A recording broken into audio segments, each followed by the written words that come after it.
Hey everyone, it's Kevin Jones with Life, Mind, and Money. Today we're going to be discussing investment basics. Yes, the market is hot right now, and maybe you're already in it and you're really feeling the effects and things are going up, up, and up. But you also might be sitting on the sidelines and wondering, how can I get part of this? And let's face it, you're not late, because most of us, when we're investing long term. But you need to have a good understanding of common investment products out there and the accounts where we can actually put our money into. So we're going to kind of do a little bit of deep dive so you have a basic understanding of what's out there and what you can put your money in so it will invest for you.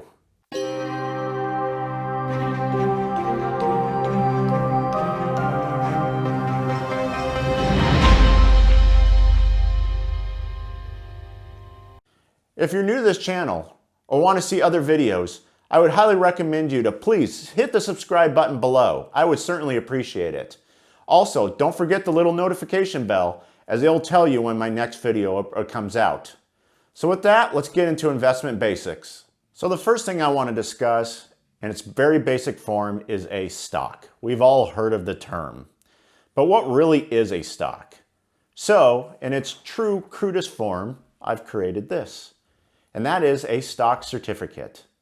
Yes, I recognize it's just a piece of paper, but when stocks first started coming out, they all were actually physically printed on paper, and you actually held on to them to show that you actually had ownership of stock. Now, we obviously live in an electronic world, and everything is done through electronic accounts to actually keep tabs on what stocks we own. But what really is a stock? And a stock is actually partial ownership of a company. So when you start a company, it initially is private. So there really isn't any offering out there for people to have part of it. It's just owned internally. But when a company goes public, now you have the ability to actually own a stock of it. And so you may be looking at a common company like Apple. And Apple's got millions of shares out there in the marketplace. But if you buy one little share of Apple, you actually own a little piece of that company, a little bit of ownership. So that's what a stock is. It's actually having full ownership of it. Now, as you might track the stock market, which we'll get into next, it has a price. And that price is what's representative of one share of stock. So as it goes up, you're obviously gaining value. As it's going down, you're losing value. But a stock itself is a small piece of ownership in one little company, or a large one. It just depends on what you're investing in. So now that you learned a little bit about what a stock is, naturally you got to find a place to actually own one. And that's where it leads us to a stock market. Makes sense, doesn't it? So there are many stock markets out there in the entire world, but the two that get the most attention are by far the New York Stock Exchange and NASDAQ, which reside in New York City. This is where hundreds, if not thousands of stocks reside and are traded on a daily basis. Now, any market doesn't necessarily have to be a stock market, but things can be traded like beyond just stocks are bonds or commodities. We're talking like gold and silver and, hey, even pork rinds, which we talked about in a previous video. And check out above on that one as well. So as we talk about a stock market, just keep in mind that there are many things that can actually be bought in any marketplace to take advantage of within your own investment portfolio.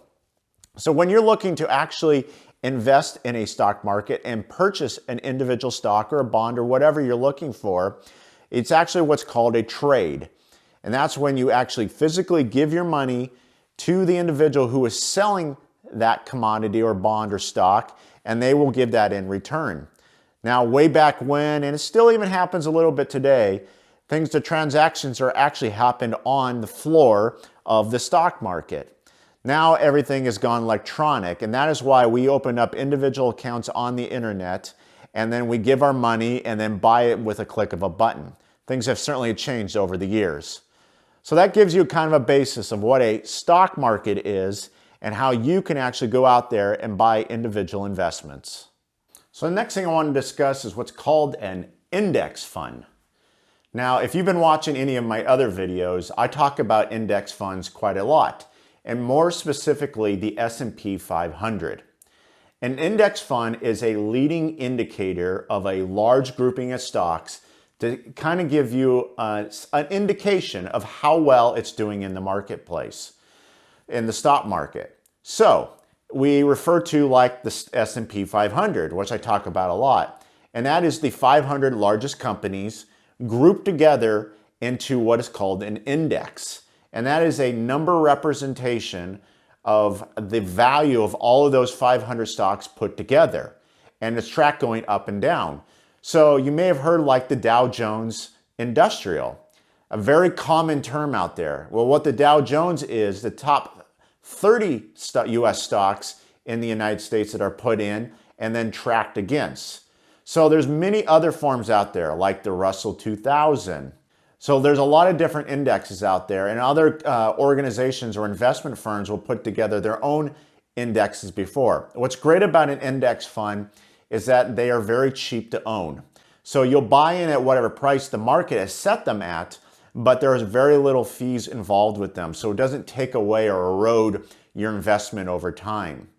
Index funds are great because it's taking in a lot of companies, a huge assortment of them, and then it just tracks the market back and forth.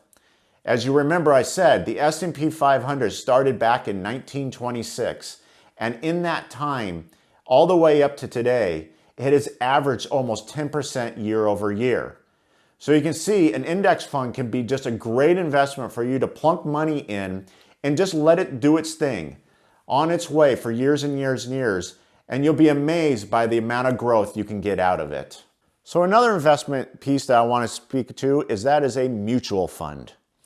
A mutual fund is a grouping of stocks, bonds, and investments put together in basically a basket that people can then individually invest in as a group.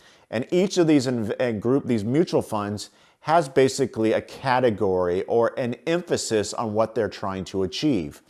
Maybe they're just emphasizing on growth, or maybe they're just emphasizing on commodities. It runs the gamut in terms of what they're trying to achieve. But what makes mutual funds unique is that they are actually put together by an investment firm and managed by a physical person or a grouping of people who look at these investments on a daily basis and trade or do whatever they need to do so that that mutual fund, that basket grows over time and grows larger and larger. Now, anybody can buy into a mutual fund as long as you meet certain minimum thresholds that an investment firm is going to set. Also within these mutual funds, there's going to be fees attached. And that's the number one thing you got to be careful of when you invest in mutual funds, is that if the fees get too high, they will start eroding all of your gains year after year, especially when they get over about 1% or so. So please be careful when you're researching mutual funds. But what's nice about a mutual fund is that while there's thousands of them out there, there are mutual funds that have been around, honestly, since the start of the stock market, going back 100 years. And they have amazing track records. Some of them that will be absolutely unbelievable, averaging over 10% year over year. And that's why a mutual fund can absolutely be attractive in your own portfolio. So I'd highly advise you to go check the marketplace and find mutual funds that might fit your category, things that you're looking for, because they're a wonderful investment product that anybody should be looking into. The last thing I want to talk about in terms of things you can invest in are what's called an ETF, and that is called Exchange Traded Fund. Now, ETFs are kind of newer to the marketplace, and when I say newer, we're talking within the last 10 to 20 years. And what this is it's actually a stock, but it's a stock of different representation, similar to a mutual fund. Now, the difference between an ETF and a mutual fund, as we spoke about before, is that while it may have different commodities and bonds and metals and different stocks, a part of like a mutual fund, an ETF is actually managed as a stock. So there's not an individual who's actively managing it like a mutual fund. So you can go out there and see hundreds, if not thousands of ETFs in the stock market that you can trade simply like a stock. but you will know within that stock, it's actually trading against all of these different representations in there. So it can literally be a stock of not just a company, but it can be a stock of golds and bonds and mutual funds and different companies all mashed together, and you'll know that that's what comprises that ETF.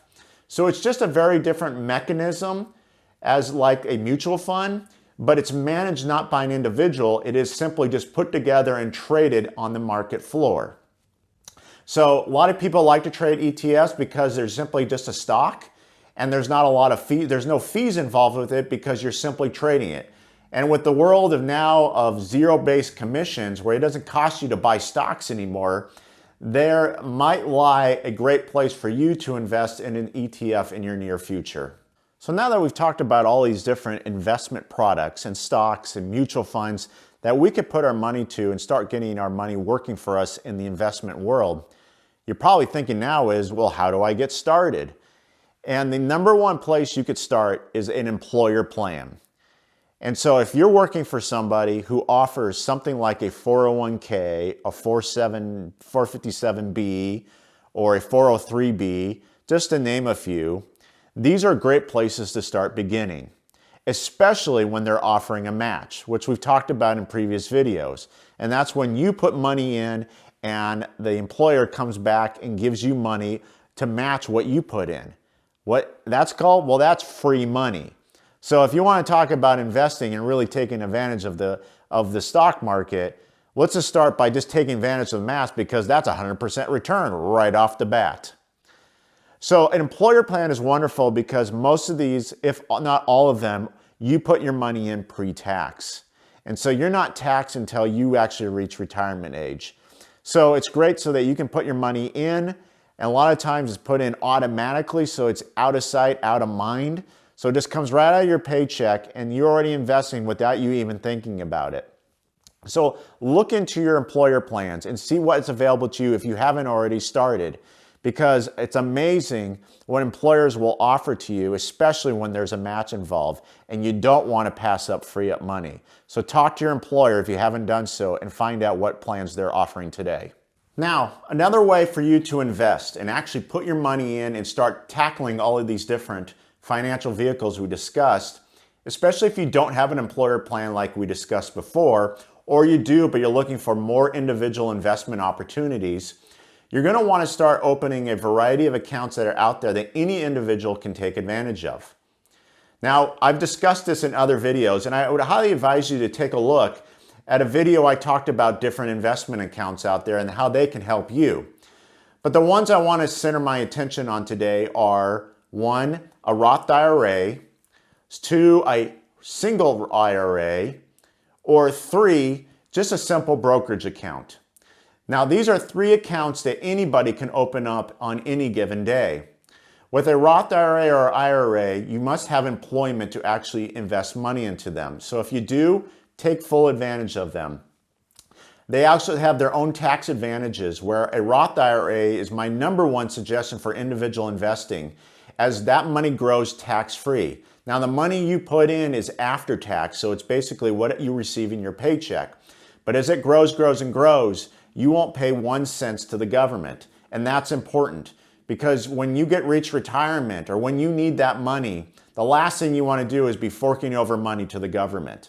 The next thing is that while Roth IRA only has certain contribution limits, you may want to take advantage of a simple IRA. And that allows you to put money in after tax and it grows and grows. What's nice about IRAs is that you can actually deduct some of that off your taxes. Now, you'll pay ordinary income tax when it comes to time to actually withdrawing that, but it's also just another great option for you to go out there and invest. The last one is a brokerage account. Now, a brokerage account, honestly, is just simply an individual account for yourself to put money in and start investing. It is simple as that. And as your money grows, you pay what's called capital gains. And capital gains is a simple percentage set by the government that's taxed for any growth you make on it. Right now, capital gains start at 15% and can go up from there.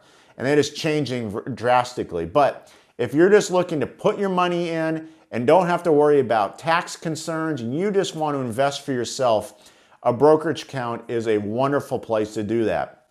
You don't even have to go through an investment firm anymore. You think about all the different apps out there. Robinhood is spoken about a lot out in the marketplace, and there's many others as well. So take a look at these different accounts and find a way for you to put money in, because the key here is to start investing. And I want you to be comfortable with these. And so Google them. Take a look at those accounts. There's many different places where you can set up these accounts free of charge, and then there's very little burden on you to really get them going, because it only should take a few minutes of your time to actually get the information in and start that account. So now you have a little bit of information on what are common things in the marketplace that you can actually invest in, like a stock or a mutual fund or an ETF.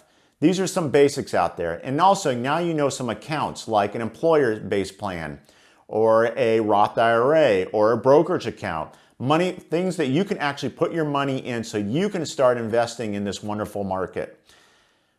I know the stock market can be a scary place, but honestly, just start small.